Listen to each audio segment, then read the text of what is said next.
নমস্কার বন্ধুরা, সুবচনের সাহিত্য সভায় আপনাদের স্বাগত জানাই। ধারাবাহিকভাবে পড়ে শোনাচ্ছি তারাশঙ্কর বন্দ্যোপাধ্যায়ের লেখা নাগিনী কন্যার কাহিনী উপন্যাসটি। প্রথম পর্বটি কাল পড়েছি, আজ দ্বিতীয় পর্ব পড়ছি। প্রত্যেকদিন একটি করে পর্ব পরপর আপনাদের জন্য আমি উপস্থিত করব। 2। বলে সে এক বিচিত্র উপাখ্যান, জয় বিশ্বহরি গো, জয় বিশ্বহরি গো, চাঁদও বেনে দণ্ড দিল, তোমার কৃপায় তরি গো। অগ চম্পাই নগরের ধারে সাঁতালি পাহাড় গ। অগ ধন্বন্তরীর মন্তে বাঁধা সীমায় না তাহার গ। অগ বিরিক্ষে ময়ূর বৈশে, গত্তে গত্তে নেউল গ। অগ বিষ বৈদ্য বৈশ্যে সেথায়, বান্ডুলা বাউল গ। অগ ধন্বন্তরী সাঁতালি পাহাড়ের সীমেনায় সীমেনায় গণ্ডি কেটে দিয়েছিলেন মন্ত্র পড়ে। ভূত পেরেত পিশাচ রাক্ষস ডাইন ডাকিনী বিষধর সেখানে ঢুকতে পারত না। বিশেষ করে বিষধর নাগ নাগিনী, বিচ্ছু বিছা, পোকা মাকড়, ভীমরুল বোলতা এরা ঢুকলে কি সীমানার মধ্যে পা দিলে নিশ্চিত মরণ ছিল। ময়ূরে নেউলে টুকরো টুকরো করে কেটে ফেলতো। ধন্বন্তরী পৃথিবীর গাছপালা লতাপাতা ফুল মূল খুঁজে 7 সমুদ্রের তলা থেকে, স্বর্গলোকের ধন্বন্তরীর বাগান থেকে পেয়েছিলেন যত বিষ ঘনি অর্থাৎ বিষঘ্ন গাছ গাছরা, সব এনে তার বীজ ছড়িয়ে দিয়েছিলেন এই সাঁতালি পাহাড়ের মাটি পাথরের গায়ে গায়ে, ঈশের মূল থেকে বিশল্যকরণী পর্যন্ত। তার গন্ধে সাঁতালি পাহাড়ের বাতাস ভারী হয়ে থাকত। সাঁতালি পাহাড়ের নুড়ি পাথরের মধ্যে বিষ পাথর থাকত ছড়িয়ে, সমুদ্রের ধারের বালির উপর ছড়ানো ঝিনুক শামুক শাঁকের মতো। বিষ পাথর বিষ শুষে নেয়, মাটির জল শুষে নেওয়ার মতো। সেই বিষঘনী জড়িবুটি লতা পাতার গন্ধে বিষধরেরা চেতনা হারিয়ে নেতিয়ে পড়ত শিকড় কাটা লতার মতো। বিষ পাথরের আকর্ষণে তাদের কষ বেয়ে মুখের থলির বিষ গলে বেরিয়ে আসত।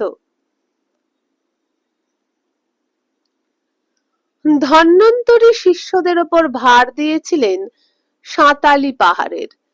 চাঁদ সদাগর ধন্বন্তরীর মিতা, বিষহরীর বিবাদী সে, দিয়েছিল সাঁতালি পাহাড়ে নিষ্কর বসবাসের ছাড়পত্র।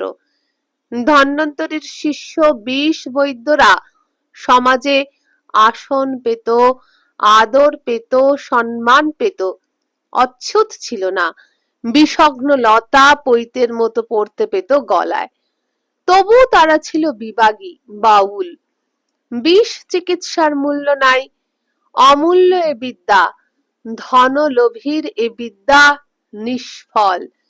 তারা দক্ষিণা নিত না, মূল্য নিত না, নিত যৎ সামান্য দান। মর্তধামের অধিকারী 7 ডিঙা মধুকরের মালিক চাঁদও বেনে শিব ভক্ত। তবু বিবাদ করলে শিব কন্যে বিষহরীর সঙ্গে। চ্যাংমুড়ি কানি, চ্যাং মাছের মতো মাথা, এক চোখ কানা, সাপের দেবতা বিষহরী মনসাকে কিছুতেই দেবে না পূজা। আরম্ভ হলো যুদ্ধ। দেবতার সঙ্গে মর্তের অধিকারী সমাজের মাথার মনির বাদ। মহাজ্ঞান গেল, ধন্বন্তরী গেলেন, বিষ বৈদ্যেরা হায় হায় করে উঠল। গুরু গেল, অন্ধকার হয়ে গেল তাদের জীবন, মন্ত্রের পাপড়ি ভেঙে গেল। চাঁদবিনীর 6 বেটা গেল, বিষ বৈদ্যদের শির বৈদ্য, তারও গেল একমাত্র কন্যা। অপরাজিতা ফুলের কুঁড়ির মতো কালো বরণের কচি মেয়ে, নূপুর পায়ে দিয়ে বাপের বাঁশির তালে তালে নাচছিল, হঠাৎ টলতে লাগলো, তারপর পড়ে গেল। মুখ দিয়ে ফেনা ভাঙলো, আর উঠল না। মন্ত্রতন্ত্র জড়িবুটি সব হয়ে গেল মিছে। আকাশ থেকে মা মনসা হাঁক দিয়ে বললেন, যে বিষ তোরা বিষহরীর অনুচর নাগ নাগিনীর বিষ নষ্ট করতে, তাদের জীবন নিতে সাঁতালি পাহাড়ের চারিদিকে ছেয়ে রেখেছিস, সেই বিষেই গেল তোর কন্যের জীবন। সাপের বিষের ওষুধ ওইসব লতাপাতা, সেও যে বিষ। যে বিষে বিষক্ষয় হয়, সে বিষও যে সাক্ষাৎ মৃত্যু। কোন লতাতে ধরেছিল রাঙা ফল, কচি মেয়ে সেই টুকটুকে ফল তুলে খেয়ে তারই বিষে প্রাণ হারালে। তুমি পুতলে বিষ বিরিক্ষি, ফল খাইবে কে? শির বৈদ্য বুক চাপড়ে কেঁদে উঠল। হায় হায় করে উঠল বৈদ্য পাড়া। মোরক মোরক চাঁদ বেনে মুন্ডে পড়ুক বাজ গো, এত দেবতা থাকতে হইল মনসার সঙ্গে বাদ গ। 6 পুত্র গিয়েছে, ধন্বন্তরী গিয়েছে, মহাজ্ঞান গিয়েছে, 7 ডিঙা মধুকর গিয়েছে, তবু যার জ্ঞান হয় নাই তাকে এইসব কথা বলা মিছে। আবার ঘরে জন্মেছে চাঁদের মতো লক্ষিন্দর, গণকে বলেছে বাসরে হবে সর্পাঘাত, তবু না।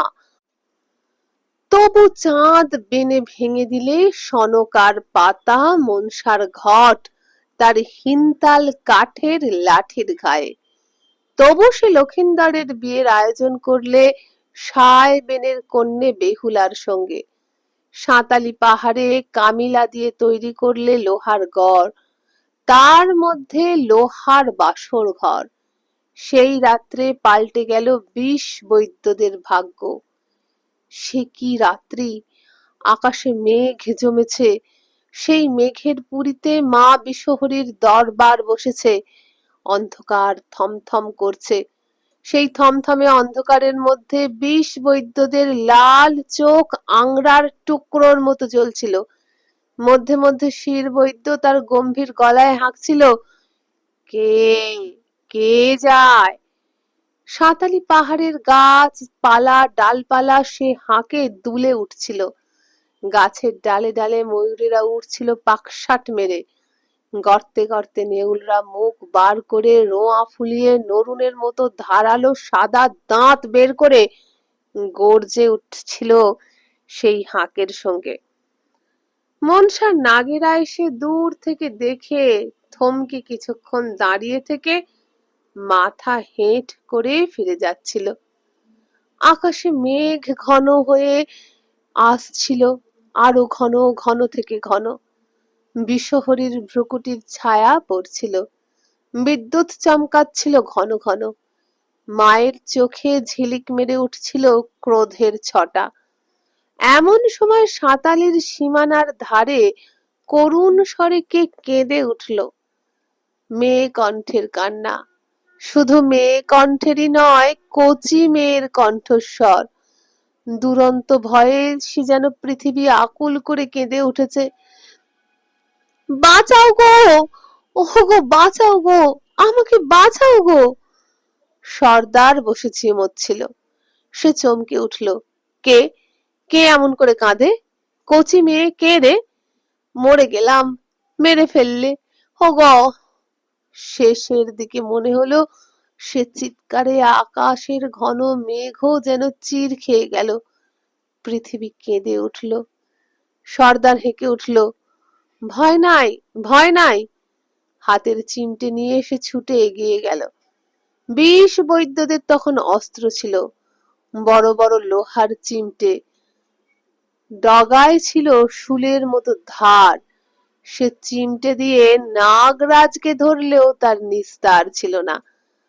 মাথার দিকে থাকতো কড়া, চলার সঙ্গে সঙ্গে সে কড়াটা চিমটের দণ্ডের গায়ে আছড়ে পড়ে বাদ্যযন্ত্রের মতো বাজতো। ঝনাত ঝন, ঝনাত ঝন, ঝনাত। সাঁতালি পাহাড়ের সীমানার ধারে ঠিক ওপারে ৮-১০ বছরের একটি ছোট মেয়ে দাঁড়িয়ে ঠক ঠক করে কাঁপছে।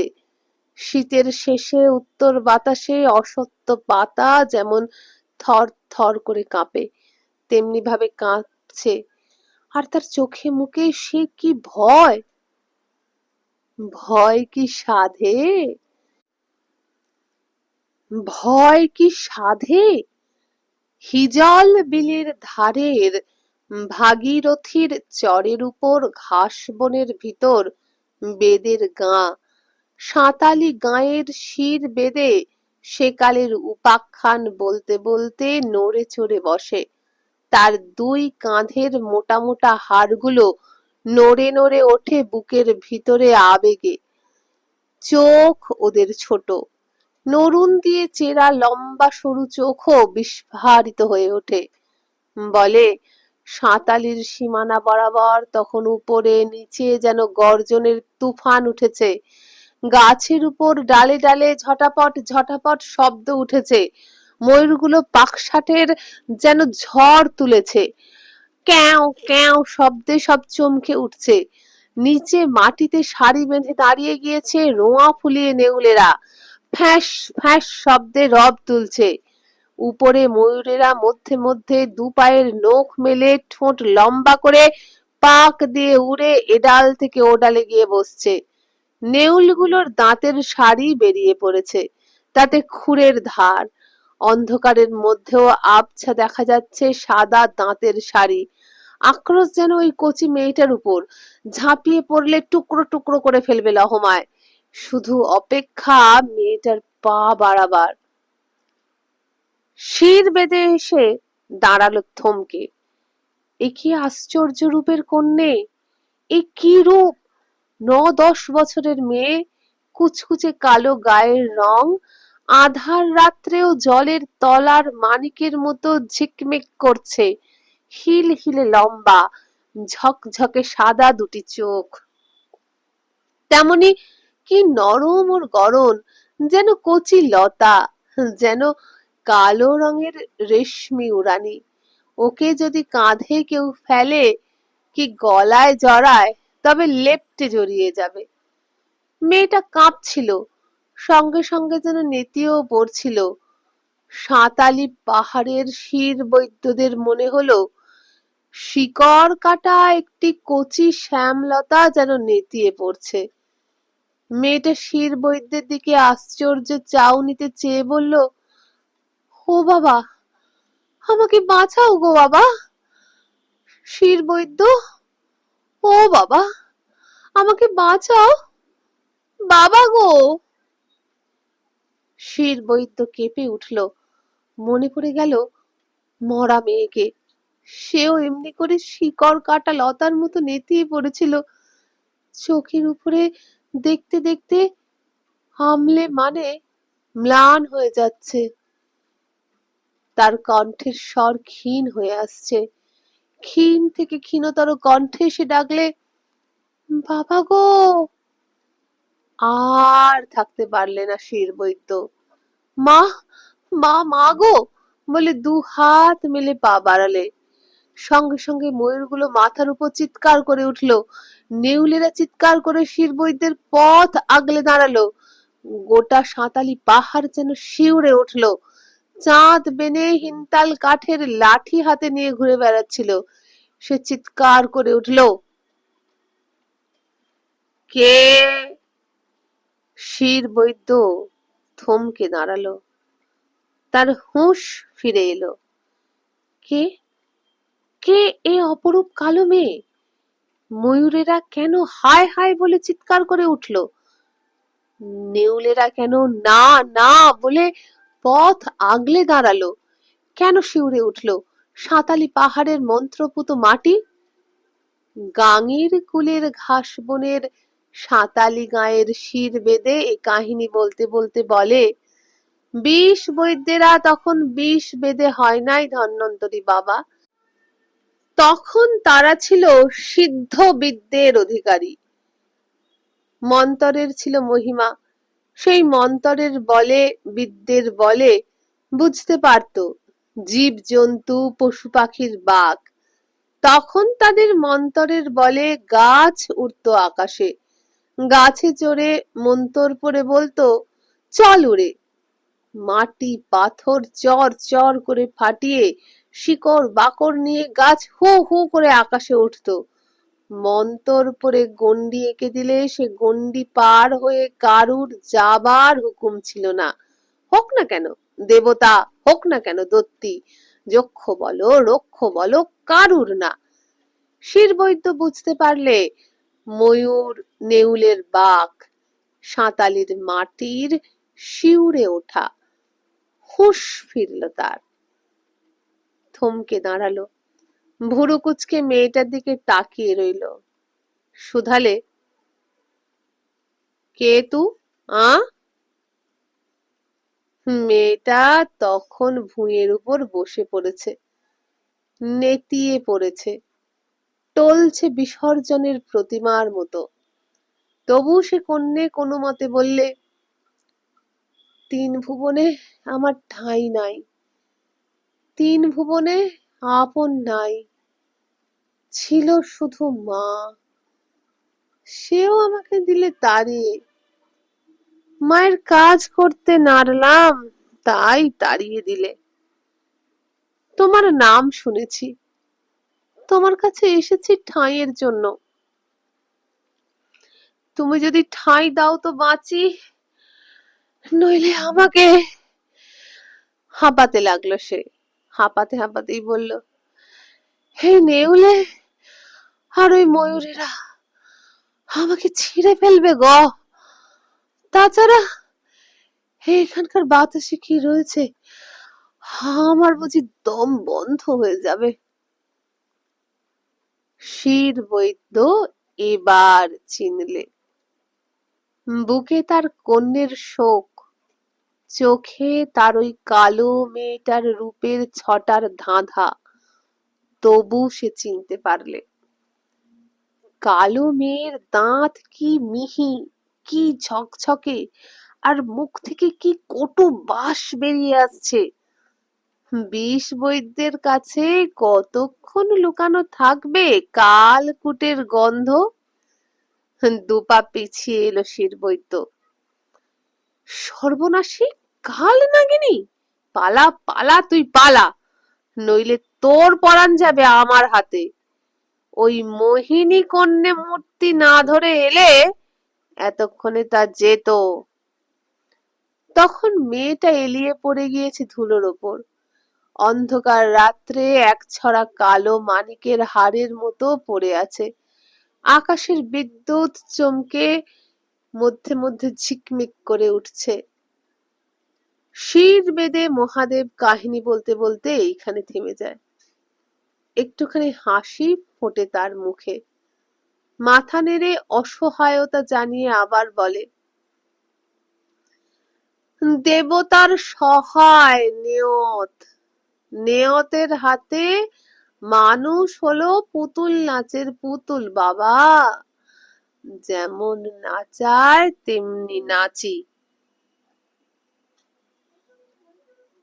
চাঁদ ও বেনের সঙ্গে বিশ্বহরীর লড়াইয়ে নিয়তি বিশ্বহরীর সহায়। শিবের ভক্ত চাঁদ, মহাজ্ঞানের অধিকারী চাঁদ নাচলে পুতুলের মতো। লক্ষিন্দর জন্মালো বাবা, নিয়তি তার কপালে নেখন নিখলে, তাতে এড়িয়ে যাবে শিরবৈদ্য? তা কি হয়? হয়তো সাধ্যি হতো যদি থাকতো গুরু বল, ধন্বন্তরী থাকতেন বেঁচে। এই ছলনায় ছলবার তরে নিয়তি আগে থেকে ছক সাজিয়ে রেখেছে। কন্যে দিয়েছিল, সেই কন্যেকে কচি কালে কেড়ে নিয়েছে, বুকের মধ্যে তেষ্টা জাগিয়ে রেখেছে। তারপরেতে কাল নাগিনীকে ছোট মেয়েটি সাজিয়ে এই কাল রজনীতে তার সামনে দাঁড় করিয়েছে। তবু শিরবৈদ্য আপন গুরু বলে, বিদ্যে বলে তাকে চিনতে পেরে দুপা এলো পিছায়ে। তখন বাবা মোক্ষম ছলনা এলো। শিরবৈদ্য দেখতে পেল আর এক মূর্তি, ছায়ার মতন, ওই নেতিয়ে পড়া কাল নাগিনীর শিয়রে দাঁড়িয়ে আছে। বাবা, সে হলো সাক্ষাৎ নিয়তি, মহামায়ার মায়া, একেবারে শিরবৈদ্যের সেই মরা কন্যে। এবার শুধু শিরবৈদ্যই ভুললে না বাবা, সাক্ষাৎ নিয়তির ছলা, তাতে ভুলল সবাই। ময়ূরেরা ভুলল, নেউলেরা ভুলল, সাঁতালি পাহাড়ের মন্তর পড়া মাটি সেও ভুলল। সবাই স্তম্ভিত হয়ে তাকিয়ে রইল সেই ছায়ার মতো মূর্তিটির দিকে।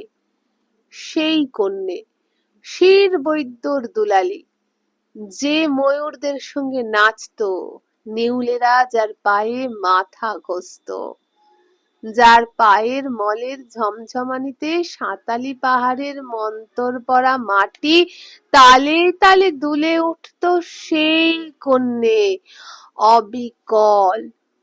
সে মেয়ে এবার ডাকলে, বাবা। শিরবৈদ্য এবার হা করে কেঁদে উঠে দু হাত মেলে দিয়ে বললে, হায়, আয় ওরে আমার হারানিধি, ওরে আমার কন্যে, আয় মা, আমার বুকে আয়। কন্যে মূর্তি ধরে নিয়তি বললে, কি করে যাবো বাবা, এই যে আমার ছায়া মূর্তি, নতুন মূর্তিতে তোমার বুক জোড়াবো বলে এলাম, কিন্তু তুমি যে আমাকে নিলে না বাবা। শিরবৈদ্যের চোখ দিয়ে জল গড়ালো, ময়ূরেরা বিলাপ করে উঠল, নেউলেরা ফোঁসানি ছেড়ে ফুপিয়ে কেঁদে উঠল, গাছের লতা পাতা পল্লব থেকে টপ টপ করে ঝরতে লাগলো শিশিরের ফোঁটা। কন্যে বললে, নতুন জন্মে আমি নাগকুলে জন্ম নিয়েছি বাবা, এই তো আমার নতুন কায়া, এই তো পড়ে রয়েছে সে কায়া, সাঁতালির সীমানায় কালো রত্নহারের মতো। তুমি যদি বুকে নাও তবেই ওই কায়ায় থাকতে পারবো, নইলে আবার মরতে হবে। বলতে বলতে ছায়া মূর্তি যেন এগিয়ে এসে গলে মিলিয়ে গেল ওই কালো মেয়ের অচেতন দেহটার মধ্যে। মানুষের ছলা, মানুষের মায়া, এ ছেঁড়া যায়, কাটা যায়, দেব মায়াও বোঝা যায় বাবা, নিয়তির মায়া সে বুঝবার সাধ্যি আছে এক শিবের, আর কারুর নাই। শিরবৈদ্য ভুলল, সে পাগলের মতো ছুটে গিয়ে তুলে নিলে কালো নাগিনীর কন্যে মূর্তি ধরা দেহখানি। মনে হলো বুক যেন জুড়িয়ে গেল, নাগিনীর অঙ্গের পরশ বড় শীতল যে, বিষ বৈদ্যের দেহে তেমনি জ্বালা, বিষ খেয়ে সে ঝিমোয় সারা অঙ্গে মাখে বিষহরা ওষুধের রস, গলায় হাতে তার জড়িবুটি, তেল মাখা বারণ, দেহ তার আগুনের মতো তপ্ত। নাগিনীর শীতল পরশে দেহ জোড়ালো, মনে হলো বুকও যেন জুড়িয়ে গেল। শিরবৈদ্য আরো জোরে বুকে জড়িয়ে ধরলে কন্যের দেহখানি। কথায় আছে, মরে মানুষের জ্বালা জুড়ায়। তা বাবা, নাগিনীর দেহ অঙ্গে জড়ালে ভাবতে হয় মরণ বেশি ঠান্ডা না নাগিনী শীতল বেশি। তারপর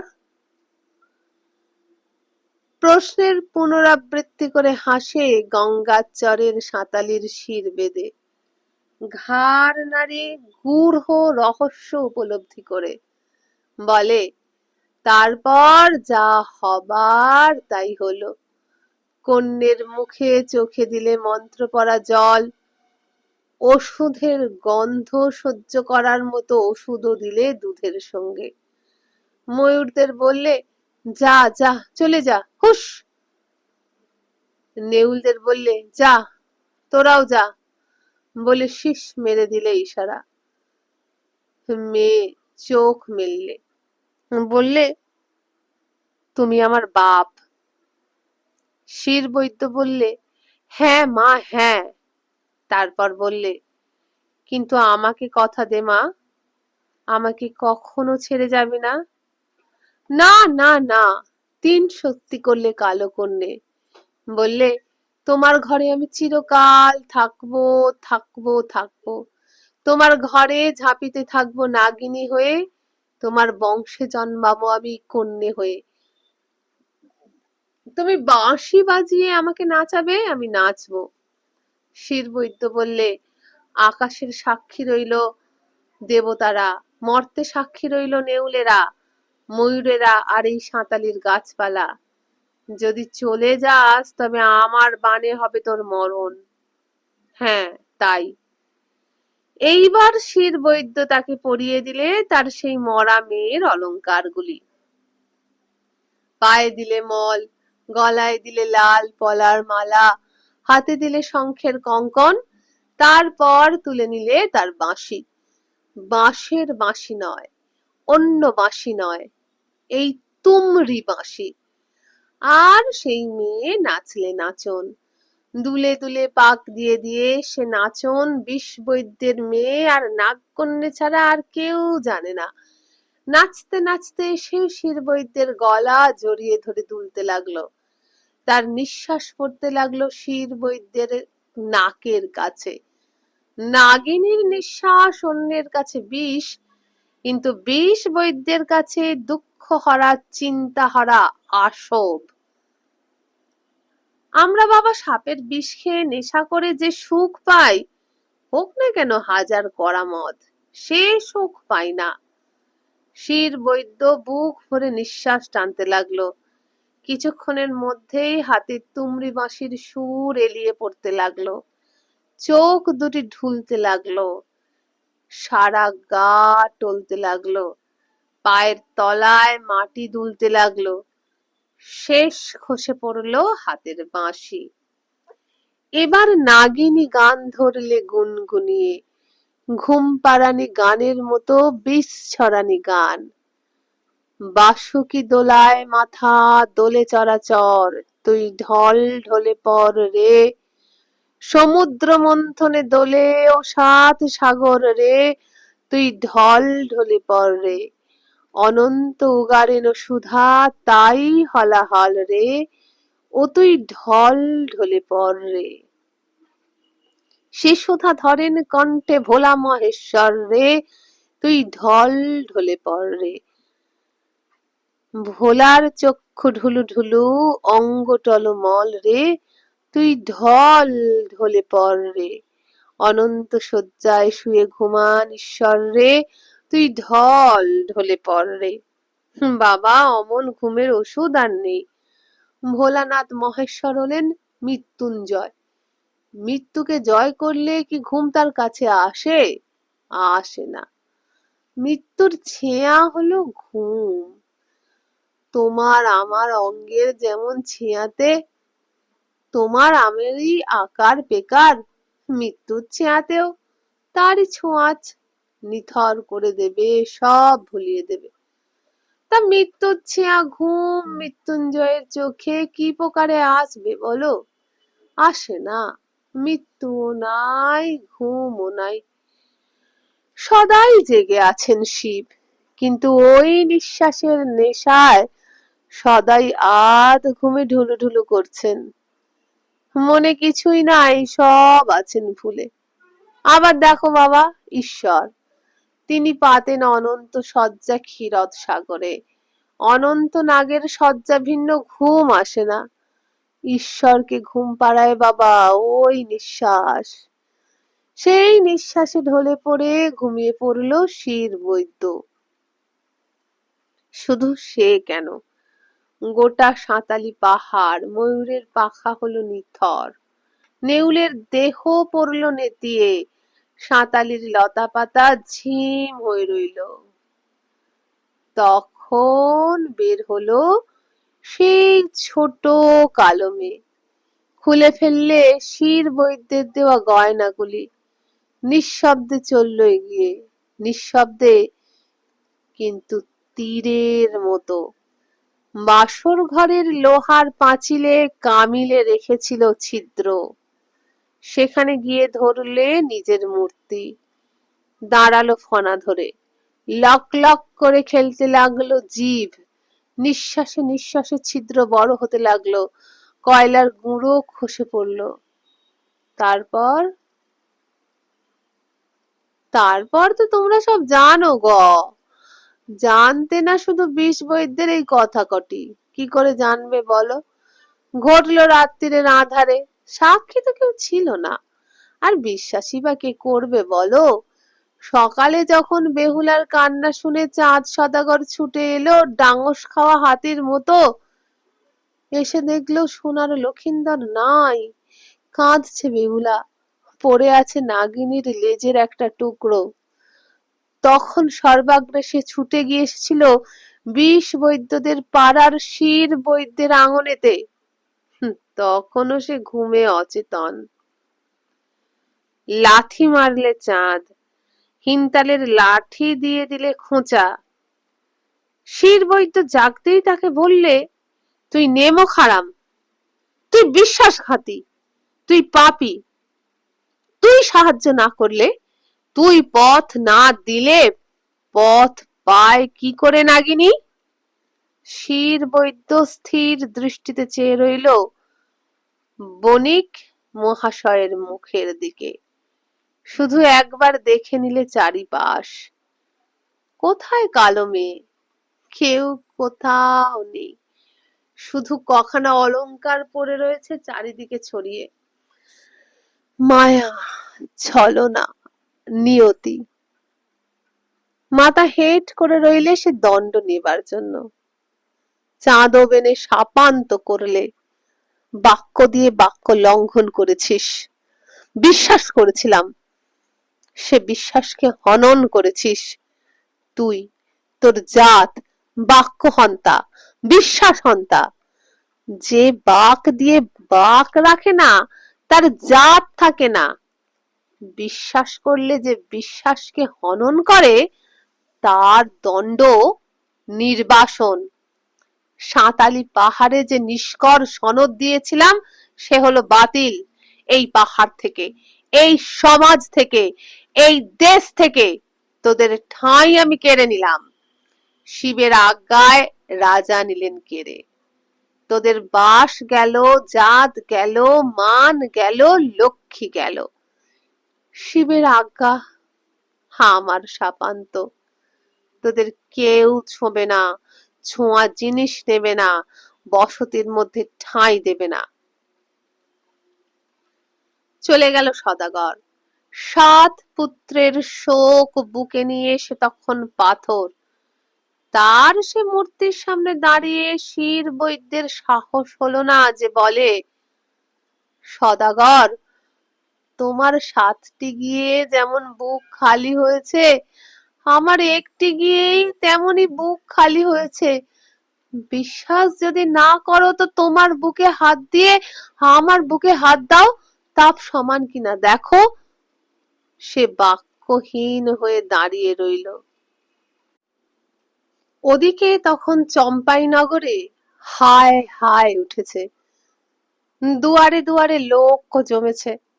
নদীর ঘাটে কলার মাঞ্জাস বাঁধা হচ্ছে। লক্ষিন্দরের দেহ নিয়ে বেহুলা জলে ভাসবেন। মরা লক্ষিন্দরের প্রাণ ফিরে পেলে তবেই ফিরবেন, নইলে এই ভাষা মরণ লোকে ভাষা। জলে ভেসে যায় রে সোনার কমলা, হায় হায় গো কঠিন নাগিনী, তোর হলো না দয়া, হায় হায় গো। বিষ বৈদ্যের জাতি ছিল, কুল ছিল, মান ছিল, খাতির ছিল, কিন্তু লক্ষ্মী ছিল না। চিরটা দিন বান্ডুলা বাউল। ওষুধের মূল্য নাই, মন্ত্রগুণের দক্ষিণা নাই, ভগবানের সৃষ্টি আর গুরুর দান এ বিক্রি করে কি মূল্য নিতে আছে? না এই দুইয়ের মূল্য সোনায় রূপায় হতে পারে? নিয়ম হলো বিষে জীবন যায়, এই সংবাদ যদি কাকের মুখেও পাও তো কাক কে শুধাবে? কোথায়? কার? তারপর ঘরের চিরা মুড়ি খুঁটে বেঁধে তৎক্ষণাৎ যাত্রা করবে সেই দিকে, পরাণ ফিরায়ে দিয়ে ফিরে আসবে ঘর। খালি হাতে যাত্রা, খালি হাতে ফেরা। তাদের ঘরে লক্ষ্মী হবে কোথা থেকে বলো? চিরদিনই তারা গরিব, শুধু ছিল জাতি কুল মান, তাও গেল সমাজের শিরোমণি চাঁদবেনের শাপে। ব্রহ্মার সৃষ্টির প্রথম থেকে সাঁতালি পাহাড়ের বসতের শাসনপত্র, তাও হয়ে গেল দেবচক্রে নিয়তির ছলনায় বাতিল।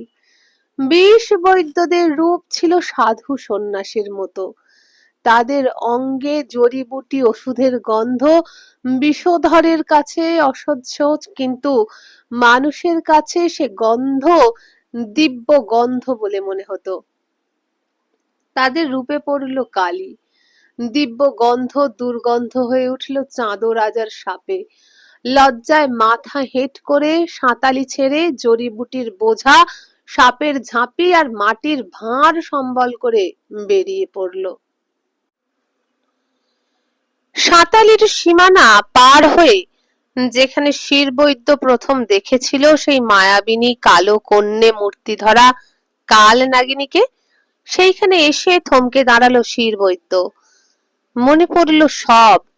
সে আক্ষেপ করে চিৎকার করে উঠল, আহ মায়াবিনী রে, তোর ছলাতে সব হারালাম, তোকেও হারালাম, বাঘ দিয়ে বাঘ ভঙ্গ করলি সর্বনাশী। কাঁধের বাঁকে ঝুলানো ঝাঁপি থেকে শীষ দিয়ে কে যেন বলে উঠল, না বাবা না, আমি আছি, তোমার সঙ্গেই আছি। ঝাঁপি খুলতেই মাথা তুলে দোলে উঠল কালো মানিকের হাড়ের মতো কাল নাগিনী। ছপাত করে ছোবল দেওয়ার মতো ঝাঁপিয়ে পড়ল শিরবৈদ্যের বুকের দিকে। শিরবৈদ্য তাকে জড়িয়ে নিলে গলায়। নাগিনী মাথা তুলে দুলতে লাগলো শিরবৈদ্যের কানের পাশে, ফুসফুসিয়ে কানে কানে বলল, নাগের বাক্যে দেব বাক্যে তফাৎ নাই, বাক দিলে সে বাক ফেরে না। চাঁদের আজ্ঞায় তোমাদের বাস ভূমি গিয়েছে, মা বিষহরীর আজ্ঞায় তোমরা পাবে নতুন বাসের ঠাঁই। গঙ্গার বুকে ভাসাও নৌকা, মা গঙ্গা স্বর্গের কন্যে, পৃথিবীর বুকে বেয়ে গেলেও পৃথিবীর বাইরে। গঙ্গার জল যত দূর পর্যন্ত মাটি ঢেকে দেয় তত দূর মা গঙ্গার সীমানা। গঙ্গার ধারে পবিত্র পুলি পড়া চরের উপর যেখানে তোমার পছন্দ সেইখানেই ঘর বাঁধো, চাঁদের আজ্ঞা সেখানে খাটবে না।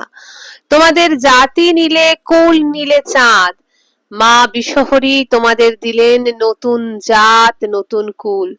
তোমরা কারুর ভাত খাবে না, তোমাদের জল তোমাদের ফুল মা বিষহরী নেবেন মাথায়। এ জাত তোমার যাবে না। চাঁদের শাপে তোমাদের বর্ণ হয়ে গেছে কালী বর্ণ, মায়ের ইচ্ছায় ওই কালী বর্ণে ফুটে উঠবে আমার বর্ণের ছটা। আর মা দিয়েছেন ধন্বন্তরীর বিদ্যার উপরে নতুন মন্ত্র, যে মন্ত্রে পৃথিবীর জন্তু জানোয়াররা সব বশ হবে। নাগের দংশন সে যেমন হোক, যদি বিধির লেখা মৃত্যুদণ্ডের দংশন না হয় তবে সে মন্ত্রে নাগের বিষ উড়ে যাবে কর্পূরের মতো। আর মা দিলেন তোমাদের নতুন অধিকার, তুমি নিতে পারবে গৃহস্থের কাছে পেটের অন্নের জন্য চাল, অঙ্গ ঢাকবার জন্য বস্ত্র। আর দিয়েছেন অধিকার আমার বিষের উপর। এই বিষ গেলে তুমি বিক্রি করবে বৈদ্যদের কাছে, তোমার হাতের গেলে দেওয়া বিষ তারা শোধন করে নিলে হবে অমৃত। সে অমৃত সুচ পরিমাণ দিলে মরতে মরতে মানুষ বেঁচে উঠবে, বাক বন্ধের বাক ফুটবে, পঙ্গুর দেহে সার আসবে। আর বাবা, আমি হয়েছি কাল রাত্রে তোমার কন্যে, চিরকাল তাই থাকবো। ঝাঁপিতে থাকবো নাগিনী হয়ে, তুমি আমাকে নাচাবে, আমি নাচবো। তোমার ঘরে জন্মাবো সত্যিকারের কন্যে হয়ে। তুমি শির বেঁধে, তুমি আমাকে চিনতে পারবে আমার লক্ষণ দেখে। প্রথম লক্ষণ বাবা, 5 বছরের আগে সে কন্যা বিধবা হবে, স্বামী মরবে নাগের বিষে। তারপর 16 পর্যন্ত সে কন্যের আর বিয়ে দেবে না। 16 বছরের আগে ফুটবে নাগিনী লক্ষণ। কাল রাত্রে আমার যেমন রূপ দেখেছো বাবা, ঠিক তেমনই রূপ। তার কপালে তুমি দেখতে পাবে চক্র চিহ্ন। সেই কন্যে নেবে তোমাদের বিষহরীর পুজোর ভার। তোমাদের কল্যাণ করবে সে, তোমার আজ্ঞাধীন হবে। তোমাকে জানাবে মা বিষহরীর অভিপ্রায়ের কথা। চলো বাবা, ভাসাও নৌকা, আমি দেখাই তোমাকে পথ। গাঙ্গুরের জলে রাত্রির অন্ধকারে নৌকা ভাসলো। দিনে সকালে বেহুলার মাঞ্জাস ভেসে গিয়েছে। সমস্ত দিন অরণ্যে মুখ ঢেকে থেকে রাত্রে 20 বেজেদের নৌকা ভাসলো। চলল চম্পাই নগর, সাঁতালি পাহাড়, দেশ ভুঁই ছেড়ে। গলুইর ওপর ফনা তুলে কাল নাগিনী বলে, এইবারে বাঁয়ে ভাঙো বাবা, এইবার ডাইনে। আকাশে মেঘ ওঠে, নাগিনী ফনা তুলে ধরে ছত্র। ওঠে ঝড়, নাগিনী বিষ নিঃশ্বাসে দেয় উড়িয়ে। প্রভাত হয়, শির বৈদ্য দেখে সারিবন্দি নৌকার অর্ধেক নাই। নাগিনী বলে, ওরা তোমাকে ছাড়লে বাবা। পতিত হয়ে ওরা রয়ে গেল, মাটিতে ঠাঁই রইল না। এখানকার নদীতেই নৌকায় নৌকায় ফিরবে ওরা। পরের দিন সকালে যখন নৌকা পদ্মাবতীর মাঝামাঝি এলো, তখন দেখলে আরো অর্ধেক নৌকা নাই। রাত্রের অন্ধকারে অকুলে ভাসবার দুশ্চিন্তা সইতে না পেরে চুপি চুপি সঙ্গ ছেড়ে নৌকো বেঁধেছে কোনো ঘাটে। তারাও থাকলো সেখানে। শেষ 3খানা নৌকো এসে পৌঁছলো এই হিজল বিলের ধারে। নাগিনী বললে, এইখানে আছে মা বিষহরীর আটন। এরই তলায় মা লুকিয়ে রেখেছিলেন চাদর 7 ডিঙা মধুকর। শির বেঁধে বলল, তবে এইখানের ভুঁয়ে ঘর বাঁধি? মা গঙ্গার চড়ার ওপর যেখানে খুশি সেইখানে বাঁধতে পারো। বাঁধো, এইখানেই বাঁধো। হিজল বিলের বুক থেকে নালা খালার অন্ত নাই। এইখানের মুখে হাঙরের বাস, এর নাম হাঙর মুখী। ওর পাশে ওইটে হলো কুমির খালা, তার ওদিকে হাঁসখালি। এ বিলের নানা খালার অন্ত নাই। কর্কটির খাল, চিতির নালা, কাঁদুনে গড়ানি। হিজলের যে দিকটা লোকে চেনে, এটা সেদিক নয়। সেদিকে আছে আরো কত নালা খালা। আমরা এইখানে ঢুকলাম নৌকা নিয়ে। 3খানি নৌকাও ঘাটে বাঁধা রইল। ঘাস বনের ভিতর মাচান বেঁধে উঠল। 3খানি ঘরে নতুন সাঁতালি গাঁয়ের পত্তন হলো। 3 ঘর থেকে 30 ঘরের উপর 20 বেদেদের বসতি সাঁতালি। শরতের প্রথমে আকাশ পরিষ্কার হয়ে এসেছে। মেঘের গায়ে পেজা তুলোর বর্ণ ও লাবণ্য দেখা দিয়েছে। কৃষ্ণপক্ষের পঞ্চমী, 10 দণ্ড রাত্রি পার হয়ে গিয়ে আকাশে কৃষ্ণা পঞ্চমীর চাঁদ উঠেছে। জ্যোৎস্না ছড়িয়ে পড়েছে আকাশের পূর্ব দিক থেকে পশ্চিম দিগন্তের দিকে। বড় বড় সাদা মেঘের খানা ভেসে যাচ্ছে। নিচে হিজল বিলে পদ্ম শালুকের পানারির ফুল ঝলমল করছে। হিজলের ঘন সবুজ ঘাস বনে কাশফুল ফুটতে শুরু করেছে। এখনো ফুলে ফেপে দুধ বরণ সাদা হয়ে ওঠেনি। তার উপর পড়েছে জ্যোৎস্না। হাঙর মুখের বাঁকে বাঁকে ঘুরে সাঁতালির ঘাটে যদি কেউ যেতে পারে, তবে দেখতে পাবে 35-40 খানা নৌকা বাঁধা। নৌকায় নৌকায় আলো জ্বলছে, পিদিমের আলো। ঘাটে পৌঁছবার আগেই শুনতে পাবে বিচিত্র বাজনার শব্দ। তুমরি বাঁশির একঘেয়ে শব্দের সঙ্গে বিষম ঢাকি বাজছে। তার সঙ্গে উঠছে ঝনাত ঝন ঝনাত ঝন বিচিত্র ধাতব ঝংকার। শরীর মন কেমন শিরশির করে উঠবে সে বাজনা শুনে। তারই মধ্যে মধ্যে ঠিক তালে তালে সমবেত কণ্ঠের ধুয়া গান শুনতে পাবে। অ গ অ গ। আরো খানিকটা এগিয়ে গেলে শুনতে পাবে মোটা ভরাট গলার গান। লাচো লাচো আমার কাল নাগিনী কন্যে গ, দুঃসু আমার সোনা হইল তু মানিকের জন্যে গ। কদম তলায় বাজে বাঁশি রাধার মন উদাসী গ, কালী দহে কাল নাগিনী উঠল জলে ভাসি গ।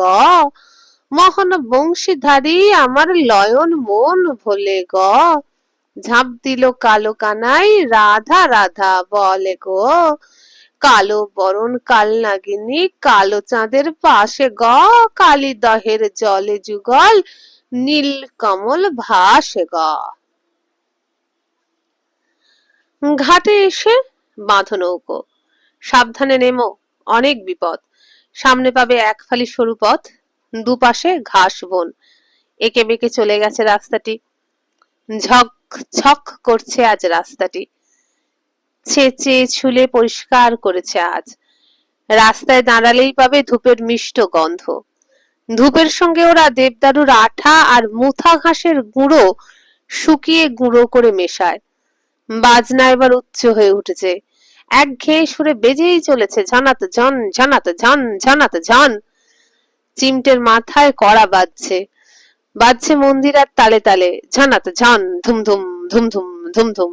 বিষম ঢাকি বাজছে, বিচিত্র তুমরি বাঁশি বাজছে। আজ ভাদ্রের শেষ নাগ পঞ্চমী। বিষহরীর আরাধনা করছে বিষ বেদেরা। আজ ওদের শ্রেষ্ঠ উৎসব।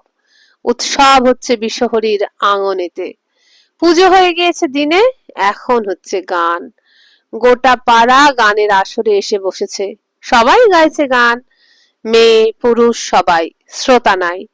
এগিয়ে চলো, শুনতে পাবে নারী কণ্ঠ। একা একটি মেয়ে গান গাইছে।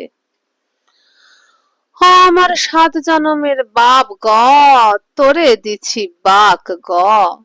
সমবেত নারী কণ্ঠে এবার সেই ধুয়া ধ্বনিত হয়ে উঠবে। অগ, তোরে ছেড়া যাইলে আমার মুন্ডে পড়বে বাজ গো। এ ঘোর সংকটে তুমি রাখলে আমার মান্যে গ, জনম জনম তোমার ঘরে হইব রয়ে কন্যে গ।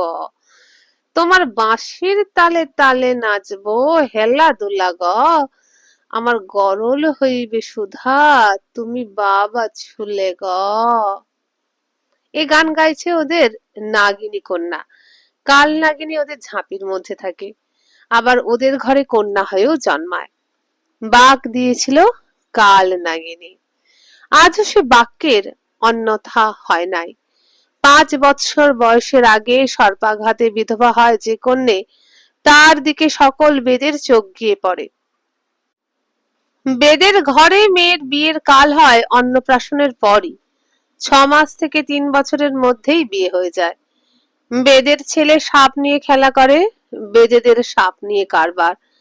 মনসার কথায় আছে, নরে নাগে বাস হয় না। সাঁতালির গায়ে সেই নরে নাগে বাস। সেবার মধ্যে অপরাধ হয়, নাগ দংশন করে। বিষহরীর বরে সে বিষ মন্ত্র বলে ওষুধের গুণে নেমে যায়, কিন্তু নিয়তির লেখায় সে দংশন যদি হয় তার উপায় নাই। মৃত্যু এসে নাগের দন্তে আসন পেতে বসে। নাগের বিষের মধ্যে মিশিয়ে দেয় নিজের শক্তিকে। নৌকার মাঝি মরে জলে, কাঠুরে মরে গাছ ভেঙে ডাল ভেঙে পড়ে। যুদ্ধ যার পেশা সে মরে অস্ত্রাঘাতে। শির বেদে বলে, মৃত্যু বহুরূপী বাবা, মানুষের চেষ্ট কামনার দ্রব্য অন্ন জল তার মধ্যে দিয়েই সে আসে। বেদের মৃত্যু সাপের মুখের মধ্য দিয়ে আসবে, তাতে আর আশ্চর্য কি? তাই যারা মরে সাপের দংশনে তাদের পরিবার সবাই কিছু নাগিনী কন্যে হয়ে ওঠে না, ধীরে ধীরে অঙ্গে লক্ষণ ফুটে ওঠে।